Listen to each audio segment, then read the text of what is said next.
The Securities and Exchange Commission is charging 6 former top executives at Fannie Mae and Freddie Mac with civil fraud, saying they misled the government and taxpayers about subprime mortgages. Investors were robbed of the opportunity to make informed investment choices about whether or not to invest in the companies. Those charged include former Fannie CEO Daniel Mudd and Freddie CEO Richard Siren.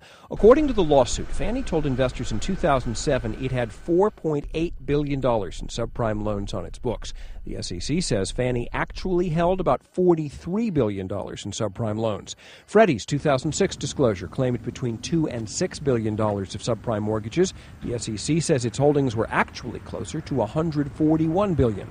The government, the SEC, is suing both on fraud grounds and negligence grounds.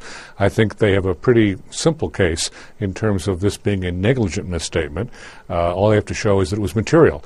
In terms of whether it was a fraudulent misstatement, which is necessary for Rule 10b-5, that's harder to prove. The charges come as the federal government faces criticism for not bringing charges against executives who may have contributed to the financial meltdown.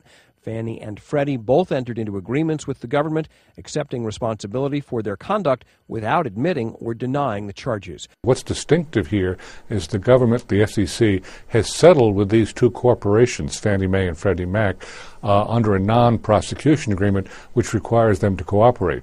So they should have the full cooperation of the two entities, giving them access to all the emails and all the documents. Warren Levinson, Associated Press.